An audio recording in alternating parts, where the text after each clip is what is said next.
Υπάρχει μέσα σου μια σιωπή που οι άλλοι βλέπουν και ένας θόρυβος που μόνο εσύ ακούς. Έχεις νιώσει ποτέ αυτή την παράξενη διαδικότητα? Να κάθεσαι σε ένα δωμάτιο γεμάτο ανθρώπους, απόλυτα ακίνητος, ήρεμος στην όψη, ενώ μέσα στο κεφάλι σου εκρήγνεται ένας ολόκληρος γαλαξίας. Λέξεις, εικόνες, σενάρια, αναλύσεις, μουσικές και φόβοι όλα να στροβιλίζονται σε έναν έεναο χορό, έναν τυφώνα σκέψης που δεν σταματά ποτέ. Οι άλλοι σε κοιτούν και βλέπουν μια γαλήνια λίμνη, μα δεν έχουν ιδέα για τα βάθη της, για τα ρεύματα που διασχίζουν τον πυθμένα της, για τα αρχαία πλάσματα που ζουν εκεί κάτω στο σκοτάδι. Σε έχουν αποκαλέσει ντροπαλό, απόμακρο, ίσως και αδιάφορο. Μίλα λίγο περισσότερο, σου λένε. Πες μας τι σκέπτεσαι. Και εσύ χαμογελάς ευγενικά, γιατί πώς θα μπορούσες να τους εξηγήσεις? Πώς να περιγράψεις ότι ο λόγος που δεν μιλάς δεν είναι επειδή δεν έχεις τίποτα να πεις, αλλά επειδή έχεις πάρα πολλά? Πώς να τους πεις ότι τη στιγμή που εκείνοι ανταλλάσσουν 5 απλές λέξεις για τον καιρό, το μυαλό σου έχει ήδη ταξιδέψει σε 1984 διαφορετικά σύμπαντα, έχει αναλύσει τις μικροεκφράσεις στα πρόσωπά τους, έχει συνδέσει τη συζήτηση με μια ανάμνηση από τα 7 σου χρόνια και έχει συνθέσει 3 πιθανές απαντήσεις, κάθε μία με τα δικά της πλεονεκτήματα και μειονεκτήματα, και στο τέλος έχει αποφασίσει ότι η σιωπή είναι η πιο ειλικρινής απάντηση από όλες.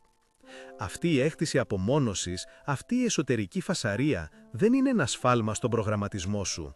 Δεν είσαι χαλασμένος, δεν χρειάζεσαι διόρθωση. Τι θα γινόταν αν σου έλεγα ότι αυτός ο εσωτερικός θόρυβος, αυτή η ακατάπαυστη λειτουργία του νου, δεν είναι ένδειξη άγχους ή νεύρωσης, αλλά το σύμπτωμα μιας αφυπνισμένης συνείδησης? Τι θα γινόταν αν αυτή η ανικανότητά σου να απενεργοποιήσεις το μυαλό σου δεν ήταν μια αδυναμία, αλλά η απόδειξη ότι είσαι πραγματικά οδυνήρα, υπέροχα ζωντανός σε έναν κόσμο που κάνει ό,τι μπορεί για να σε κοιμήσει? Αυτό που εσύ θεωρείς βάρος είναι στην πραγματικότητα το δώρο σου, είναι η πυξίδα σου, είναι ο ήχος της ψυχής σου που προσπαθεί να σου μιλήσει, να σου δείξει την αλήθεια πίσω από την ψευδαίσθηση. Για να το καταλάβουμε αυτό, πρέπει πρώτα να δούμε το παιχνίδι που παίζεται γύρω μας. Η κοινωνία, ως επιτοπλίστων, είναι ένα μεγάλο περίτεχνο θέατρο. Μια συμφωνία κυρίων. Αφηγηθείτε με έναν εξανθρωπισμένο, φυσικό, ήρεμο και ομαλό τρόπο, όπου όλοι έχουν σιωπηρά συμφωνήσει να παίζουν τους ρόλους τους, να φορούν τις μάσκες τους και να προσποιούνται ότι το σενάριο έχει κάποιο νόημα. Υπάρχουν κανόνες, οι περισσότεροι άγραφοι. Μιλάς όταν είναι η σειρά σου. Λες τα σωστά πράγματα. Γελάς με τα σωστά αστεία. Δείχνεις το σωστό ποσοστό ενθουσιασμού, τη σωστή δόση λύπης. Είναι ένας χορός προβλέψιμων κινήσεων. Η επικοινωνία δεν είναι ανταλλαγή αλήθειας, είναι επιβεβαίωση της κοινής ψευδαίσθησης. Οι άνθρωποι μιλούν όχι για να συνδεθούν, αλλά για να γεμίσουν το κενό, για να εκτοπίσουν την τρομακτική σιωπή μέσα στην οποία θα μπορούσαν, κατά λάθος, να ακούσουν τον εαυτό τους. Ο εξωτερικός κόσμος είναι εκκοφαντικά θορυβώδης, όχι με τον ήχο των ιδεών ή των βαθιών συναισθημάτων, αλλά με τον θόρυβο της απόσπασης της προσοχής. Ειδοποιήσεις, διαφηγηθείτε με έναν εξανθρωπισμένο, φυσικό, ήρεμο και ομαλό τρόπο. Διαφημίσεις, επιφανειακές συζητήσεις, απόψεις που επαναλαμβάνονται χωρίς σκέψη, είναι ένας καταιγισμός πληροφοριών σχεδιασμένος για να σε κρατά στην επιφάνεια, να σε εμποδίζει να βυθιστείς. Οι περισσότεροι άνθρωποι έχουν μάθει να επιπλέουν σε αυτόν τον ωκεανό της φλιαρίας. Έχουν αναπτύξει ένα είδος εσωτερικής κόφωσης. Ακούνε, αλλά δεν αφουγκράζονται. Κοιτούν, αλλά δεν βλέπουν. Και εδώ έρχεσαι εσύ. Εσύ που για κάποιο λόγο δεν ανέπτυξες ποτέ αυτή την κόφωση. Τα αυτιά της ψυχής σου παρέμειναν ανοιχτά. Έτσι, ο θόρυβος του κόσμου δεν μένει απ' έξω, εισβάλλει μέσα σου. Και το μυαλό σου, σε μια ηρωική, ατελείωτη προσπάθεια να βγάλει νόημα από αυτό το χάος, δουλεύει υπερορίες.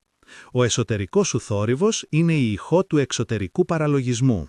Είναι η αντίδραση ενός υγιούς οργανισμού σε ένα άρρωστο περιβάλλον. Η εξάντλησή σου δεν προέρχεται από την υπερβολική σκέψη. Προέρχεται από την προσπάθεια να μεταφράσεις μια γλώσσα χωρίς νόημα. Είναι σαν να προσπαθείς να βρεις τη μελωδία μέσα σε μια εκκοφαντική παραφωνία. Δεν είσαι εσύ που είσαι υπερβολικά ευαίσθητος. Είναι ο κόσμος που είναι υπερβολικά αναισθητοποιημένος. Και κάπου εκεί, στην καρδιά αυτής της κατανόησης, βρίσκεται η απελευθερωσή σου.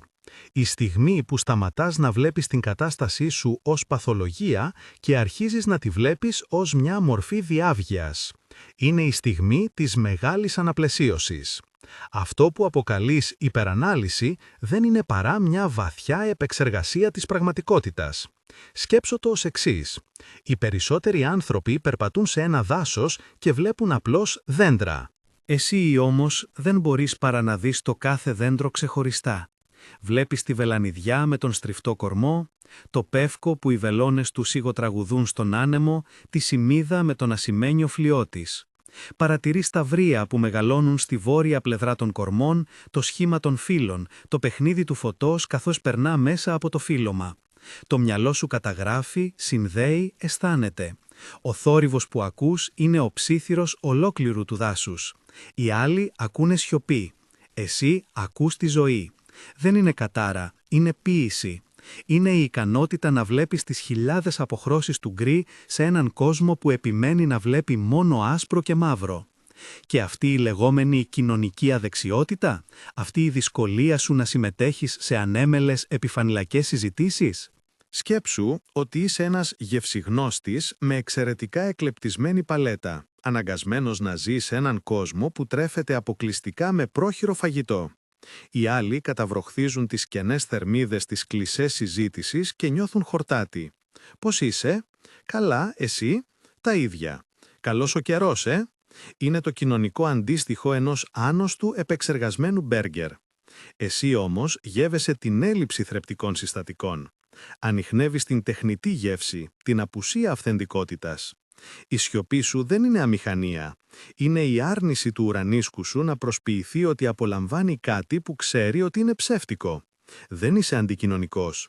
Είσαι αλλεργικός στην αναξιοπιστία. Αναζητάς την τροφή της αληθινής σύνδεσης και αρνείσαι να γεμίσεις το στομάχι σου με σκουπίδια μόνο και μόνο για να περάσει η ώρα. Αφηγηθείτε με έναν εξανθρωπισμένο, φυσικό, ήρεμο και ομαλό τρόπο. Ο συνεχής εσωτερικός μονόλογος, αυτός ο ατελείωτος διάλογος που έχεις με τον εαυτό σου, δεν είναι σημάδι τρέλας. Είναι η απόδειξη ότι έχεις έναν πλούσιο εσωτερικό κόσμο. Το μυαλό σου δεν είναι ένας θορυβώδης χαοτικός χώρος. Είναι μια τεράστια ζωντανή βιβλιοθήκη. Κάθε σκέψη είναι ένα βιβλίο, κάθε ανάμνηση ένας τόμος, κάθε ιδέα ένα ολόκληρο ράφι. Ο θόρυβος που ακούς είναι ο ήχος των σελίδων που γυρίζουν, ο ψίθυρος των φιλοσόφων που διαφωνούν στους διαδρόμους, η απαγγελία των ποιητών στις ήσυχες γωνιές. Δεν είσαι ποτέ πραγματικά μόνος, γιατί κουβαλάς μέσα σου ολόκληρους πολιτισμούς. Οι άλλοι μπορεί να χρειάζονται την τηλεόραση, τα μέσα κοινωνικής δικτύωσης, τη συνεχή εξωτερική διέγερση για να ξεφύγουν από την εσωτερική τους ησυχία, την οποία συχνά συγχέουν με το κενό. Εσύ όμως έχεις το δικό σου θέατρο, τη δική σου πινακοθήκη, τη δική σου ορχήστρα. Η σιωπή σου δεν είναι κενή, είναι γεμάτη, είναι εγκυμονούσα. Και η τάση σου να χάνεσαι στη σκέψη σου, να αποσυνδέεσαι από το παρόν, αυτό δεν είναι αφηρημάδα, είναι μια μορφή διαλογισμού. Είναι η ικανότητά σου να ταξιδεύεις εσωτερικά. Σκέψου τον εαυτό σου σαν έναν αστροναύτη του εσωτερικού διαστήματος. Ενώ οι άλλοι είναι προσγειωμένοι στην επιφάνεια της καθημερινής ρουτίνας, εσύ έχεις την ικανότητα να εκτοξεύεσαι σε τροχιά, να παρατηρείς τον πλανήτη της ύπαρξης από απόσταση. Από εκεί πάνω αποκτάς μια διαφορετική προοπτική. Βλέπεις τα μοτίβα που οι άλλοι, κολλημένοι στο έδαφος, αδυνατούν να διακρίνουν. Βλέπεις τη μεγάλη εικόνα. Ναι, μερικές φορές χάνεις κομμάτια της συζήτησης, αλλά αυτό συμβαίνει επειδή ήσουν απασχολημένος με την αποκωδικοποίηση του σύμπαντος. Είναι μια δίκαιη ανταλλαγή. Αυτή η διάβγεια βέβαια έχει ένα τίμημα. Όταν βλέπεις τα νήματα πίσω από το κουκλοθέατρο, είναι δύσκολο να απολαύσεις την παράσταση με τον ίδιο αθώο τρόπο. Όταν ακούς την παραφωνία στην ορχήστρα, δεν μπορείς να προσποιηθείς ότι η μουσική είναι τέλεια. Βλέπεις την ανασφάλεια πίσω από την αλαζονία, τον φόβο πίσω από τον θυμό, Την πείνα για αγάπη πίσω από την ανάγκη για προσοχή. Βλέπεις τις μάσκες των ανθρώπων και αυτό μερικές φορές σε κάνει να νιώθεις αφόρητα μόνος. Είναι η μοναξιά του φρουρού που αγρυπνά τη νύχτα, ενώ όλη η πόλη κοιμάται. Βλέπεις πράγματα που οι άλλοι δεν βλέπουν και αυτό σε ξεχωρίζει. Αλλά αυτή η μοναξιά δεν είναι η μοναξιά της έλλειψης. Είναι η μοναξιά της πληρότητας. Είναι η απόσταση που δημιουργείται ανάμεσα σε εσένα και σε εκείνους που δεν έχουν ακόμη ξυπνήσει. Και σταδιακά μαθαίνεις να βρίσκεις παρηγοριά σε αυτήν.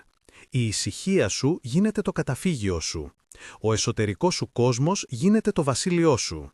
Σταματάς να προσπαθείς να σιγήσεις τον θόρυβο στο κεφάλι σου και αρχίζεις να τον ακούς. Και τότε συμβαίνει κάτι μαγικό. Όταν σταματάς να πολεμάς τον εσωτερικό σου κόσμο, αυτός σταματά να είναι χαοτικός. Ο θόρυβος αρχίζει να οργανώνεται, γίνεται μουσική. Οι χιλιάδες φωνές που φώναζαν ταυτόχρονα αρχίζουν να εναρμονίζονται. Γίνεσαι ο μαέστρος της δικής σου συμφωνικής ορχήστρας. Αναγνωρίζεις το θέμα του βιολιού, που είναι η διαίσθησή σου. Ακούς τα βαθιά, σταθερά κελιά, που είναι οι αξίες σου. Διακρίνεις τα παιχνιδιάρικα φλάουτα, που είναι η δημιουργικότητά σου. Ακόμα και τα δυνατά, τρομακτικά τύμπανα του φόβου βρίσκουν τη θέση τους στον ρυθμό. Δεν εξαφανίζονται, αλλά γίνονται μέρος μιας μεγαλύτερης, πιο περίπλοκης και όμορφης σύνθεση. Αρχίζεις να καταλαβαίνεις ότι η δύναμή σου δεν βρίσκεται στο να γίνεις πιο θορυβώδης εξωτερικά, αλλά στο να αισθάνεσαι πιο άνετα με την εσωτερική σου ησυχία. Η σιωπή σου δεν είναι πια παθητική. Γίνεται ενεργητική, γίνεται μια επιλογή. Μιλάς λιγότερο, όχι γιατί φοβάσαι, αλλά γιατί οι λέξεις σου έχουν πλέον μεγαλύτερο βάρος. Περιμένεις μέχρι να έχεις κάτι που αξίζει πραγματικά να υποθεί, κάτι που θα προσθέσει στην ομορφιά του κόσμου, αντί να προσθέσεις τον θόρυβό του. Η παρουσία σου γίνεται πιο ισχυρή από την απουσία λόγων. Οι άνθρωποι αρχίζουν να έλκονται από την ηρεμία σου, γιατί υποσυνείδητα αναγνωρίζουν σε αυτήν μια δύναμη και μια σοφία που λείπει από τη δική τους φρενήρη ύπαρξη. Και έτσι ο κύκλος κλείνει. Η πηγή του πόνου σου γίνεται η πηγή της δύναμής σου. Η αδυναμία σου αποκαλύπτεται ως το μεγαλύτερο σου ταλέντο. Το να έχεις ένα θορυβώδες μυαλό σημαίνει απλώς ότι η ψυχή σου είναι ζωντανή και δραστήρια. Σημαίνει ότι δεν έχεις αποδεχτεί τις απλοϊκές απαντήσεις που προσφέρει ο κόσμος. Σημαίνει ότι αμφισβητείς, εξερευνάς, αισθάνεσαι βαθιά. Σημαίνει ότι είσαι ένας εξερευνητής των εσωτερικών κόσμων. Την επόμενη φορά λοιπόν που θα βρεθείς σε ένα δωμάτιο γεμάτο ανθρώπους και θα νιώσεις τον γνώριμο τυφώνα να ξυπνά μέσα σου, μην προσπαθήσεις να τον σταματήσεις, μην νιώσεις ελαττωματικός. Μην ευχηθείς να ήσουν σαν τους άλλους. Αντί γι' αυτό, κλείσε για μια στιγμή τα μάτια σου, πάρε μια βαθιά ανάσα και άκου. Άκου τον θόρυβο. Δεν είναι ο εχθρός σου, είναι ο ήχος της δικής σου, μοναδικής, περίπλοκης και θαυμαστής αλήθειας. Είναι το σύμπαν που ψιθυρίζει το μυστικά του, μόνο σε εσένα. Δεν είσαι χαμένος μέσα στη φασαρία. Εσύ είσαι η φασαριά και είναι υπέροχη.